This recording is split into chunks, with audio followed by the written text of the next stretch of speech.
Bismillahirrahmanirrahim. Assalamualaikum warahmatullahi wabarakatuh. Sebelumnya, apa kabar teman-teman sekalian? Semoga selalu dalam keadaan sehat walafiat dan selalu dalam lindungan Allah Subhanahu wa Ta'ala. Saya Ucah Nur Cahyati, saya mahasiswa Ekonomi Manajemen semester 4 dengan NIM 1902000006 dari kampus Universitas Pancasakti. Nah, teman-teman, berjumpa dengan saya hari ini. Kali ini saya akan melaksanakan tugas UAS atau ujian akhir semester 4 berupa project test, yaitu mempresentasikan sebuah mata kuliah dari Manajemen Keuangan 2 dengan materi merger dan akuisisi. Simak penjabarannya dari saya berikut ini. Nah, teman-teman, sebelum masuk ke materi merger dan akuisisi, pertama-tama itu ada pengertian dari merger dan akuisisi. Nah, untuk pengertian merger sendiri merupakan penggabungan dua perusahaan menjadi satu, di mana perusahaan yang memerger mengambil atau membeli semua aset dan liabilities perusahaan yang dimerger. Dengan begitu, perusahaan yang memerger memiliki paling tidak 50% saham dari perusahaan yang memerger. Dan perusahaan yang memerger berhenti beroperasi dan pemegang sahamnya menerima sejumlah uang tunai atau saham di perusahaan yang baru. Jadi, artinya si perusahaan yang memerger atau membeli aset dari perusahaan yang lain, dan perusahaan yang dimerger itu paling tidak memiliki paling sedikitnya itu 50% saham di perusahaan tersebut, dan perusahaan yang dimerger akan berhenti beroperasi. Jadi artinya si perusahaan yang dimerger itu dia akan memiliki saham 50% di perusahaan yang baru, dengan catatan si perusahaan yang dimerger itu berhenti beroperasi dan dia akan kehilangan perusahaannya karena dia memiliki 50% saham di perusahaan yang baru. Kurang lebihnya seperti itu ya.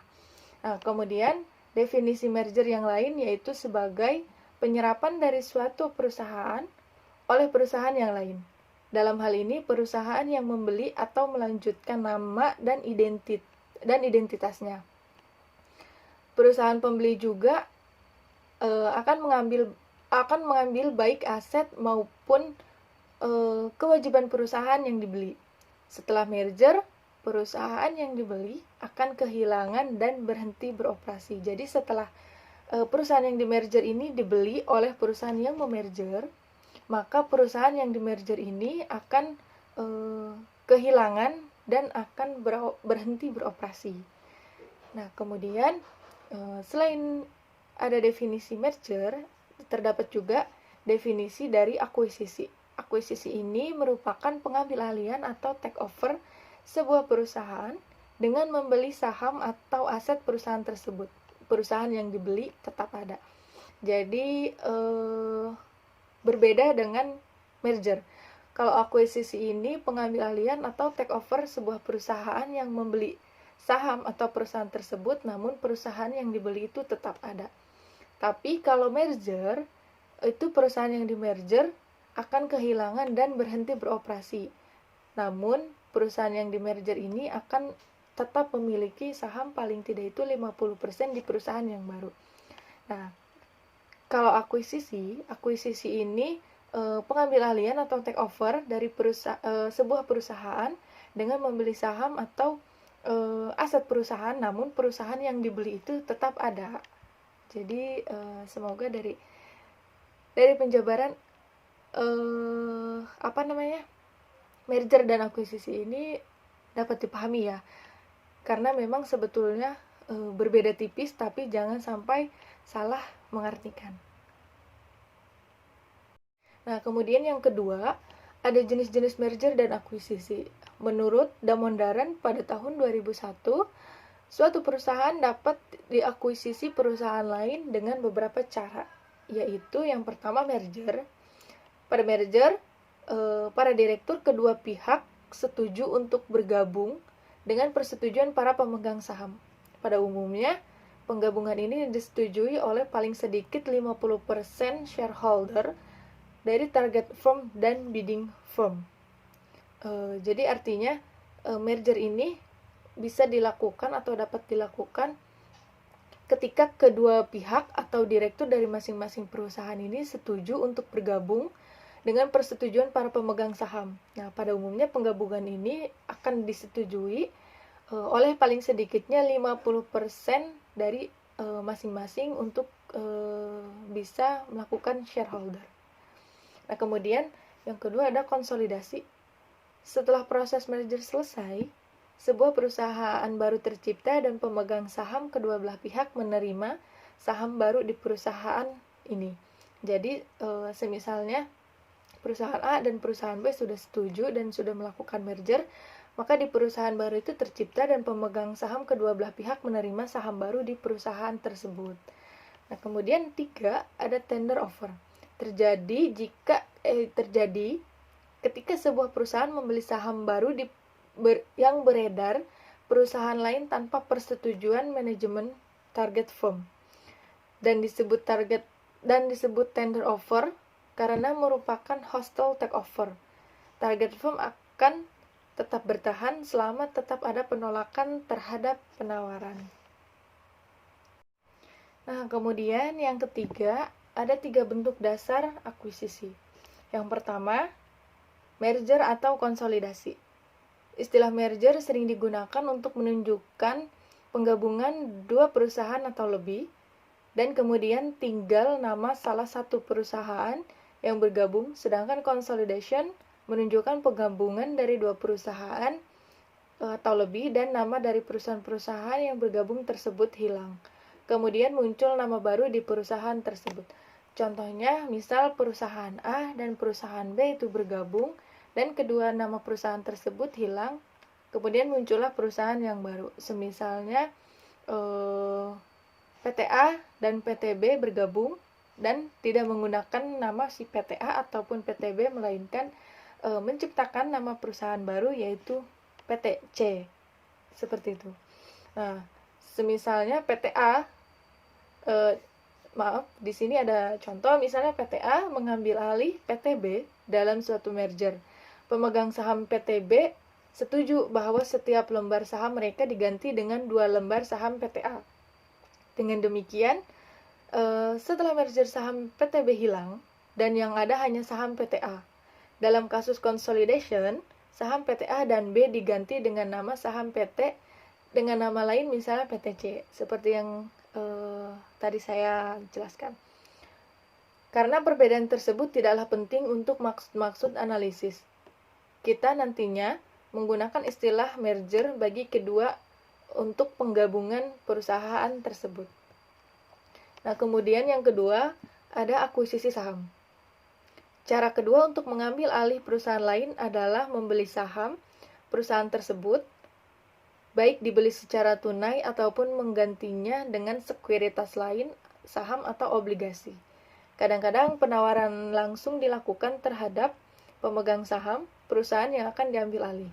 Apabila perusahaan yang akan diambil alih, misalnya PT B, merupakan perusahaan telah terdaftar di Bursa Efek, maka sesuai dengan keputusan Bapepam pada tahun 1995, upaya penguasaan terhadap 20% atau lebih saham perusahaan tersebut harus dilakukan dengan tender offer. Dengan cara ini, perusahaan yang akan mengambil alih, misal PT A, harus mengumumkan di media massa atau memasang iklan menjelaskan bahwa PT A bermaksud membeli saham PT B dengan harga tertentu yang lebih tinggi dari harga pasar sejumlah lembar saham tertentu. Apabila jumlah lembar saham yang ditawarkan oleh pemegang saham PT B melebihi jumlah yang akan dibeli oleh PT A, maka penjatahan akan dilakukan. Nah, kemudian ketiga, ada akuisisi aset. Suatu perusahaan dapat mengakuisisi perusahaan lain dengan jalan membeli aktiva perusahaan tersebut. Cara ini akan menghindarkan perusahaan dari kemungkinan memiliki pemegang saham minoritas. Cara yang dapat terjadi pada peristiwa akuisisi saham. Akuisisi aset dilakukan dengan cara pemindahan hak kepemilikan aktiva-aktiva yang dibeli. Meskipun demikian, proses hukum pemindahan aktiva-aktiva tersebut dapat menjadi sangat mahal. Kemudian yang keempat, ada pengelompokan akuisisi berdasarkan kriteria operasi.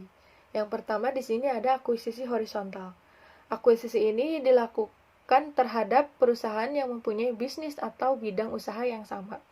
Perusahaan yang mengakuisisi dan yang diakuisisi bersaing untuk memasarkan produk yang mereka tawarkan. Kemudian kedua, akuisisi vertikal. Akuisisi ini dilakukan terhadap perusahaan yang berbeda, yang berada pada tahap proses produksi yang berbeda. Sebagai misal, perusahaan rokok mengakuisisi perusahaan perkebunan tembakau, perusahaan garmen mengakuisisi perusahaan tekstil, dan sebagainya. Contoh lain, perusahaan minuman mengakuisisi perusahaan minuman juga, namun dengan merek lain. Nah, kemudian ketiga, akuisisi konglomerat. Perusahaan yang mengakuisisi dan yang diakuisisi mempunyai keterkaitan operasi. Akuisisi saham yang menghasilkan food product oleh perusahaan komputer dapat dikatakan sebagai akuisisi konglomerat. Nah, kemudian akuisisi atau takeover.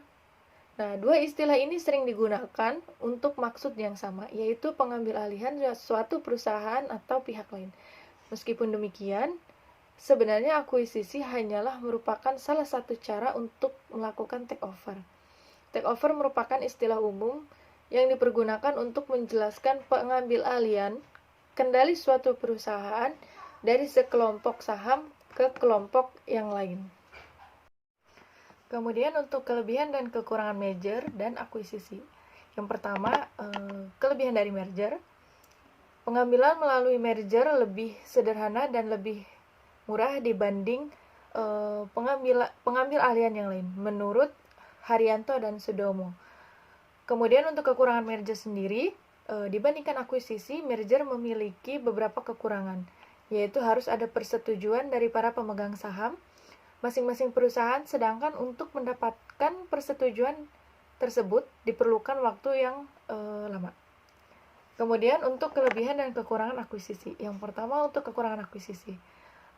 Akuisisi saham tidak memerlukan rapat pemegang saham dan suara pemegang saham, sehingga jika pemegang saham tidak menyukai tawaran bidding firm, mereka dapat menahan sahamnya dan tidak menjual kepada pihak bidding firm. Kemudian yang kedua, dalam akuisisi saham, perusahaan yang membeli dapat berurusan langsung dengan pemegang saham perusahaan yang dibeli dengan melakukan tender offer, sehingga tidak diperlukan persetujuan manajemen perusahaan.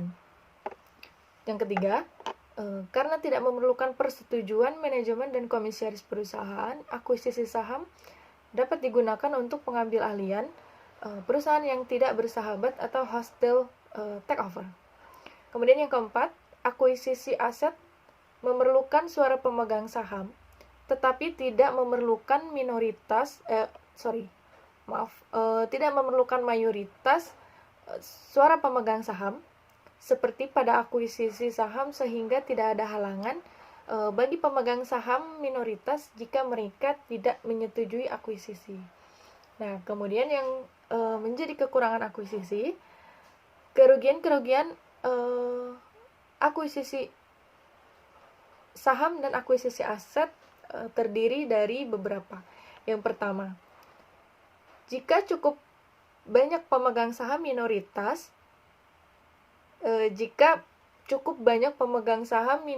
yang tidak menyetujui pengambil alihan tersebut, maka akuisisi akan batal. Pada umumnya, anggaran dasar perusahaan menentukan sedikitnya itu 2/3 atau 67% suara setuju pada akuisisi. Nah, teman-teman, penjabaran mengenai merger dan akuisisi dari saya cukup sekian. Semoga bisa dimengerti dan dipahami dari penjelasan mengenai merger dan akuisisi dari saya tersebut. Kita di sini sama-sama belajar, jadi saya mohon maaf dengan sangat apabila dari penyampaian dan penjelasan serta penjabaran dari materi tersebut yang saya sampaikan masih sangat banyak sekali kekurangannya. Semoga nextnya kedepannya saya dan juga teman-teman semua tetap bisa belajar dengan baik dan menghasilkan hasil yang baik dari pelajaran tersebut. Semoga setelah ini kita dapat mengerti dan bisa belajar lebih baik lagi dari sebuah pelajaran atau materi-materi yang diberikan. Semoga teman-teman semua selalu dalam sehat walafiat, apalagi di saat seperti kondisi seperti sekarang ini, kita harus sama-sama saling mensupport dan saling mengingatkan mengenai kesehatan kita masing-masing. Semoga Allah selalu melindungi kita semua dan selalu memberikan kesehatan bagi kita semua. Semoga pandemi cepat berlalu dan kita semua, khususnya siswa dan mahasiswa serta mahasiswi, dapat belajar secara langsung dan bertatap muka kembali di kampus kita tercinta Universitas Pancasakti. Sekian dari saya pamit undur diri. Saya Ucuh Nur Cahyati, terima kasih dan wassalamualaikum warahmatullahi wabarakatuh.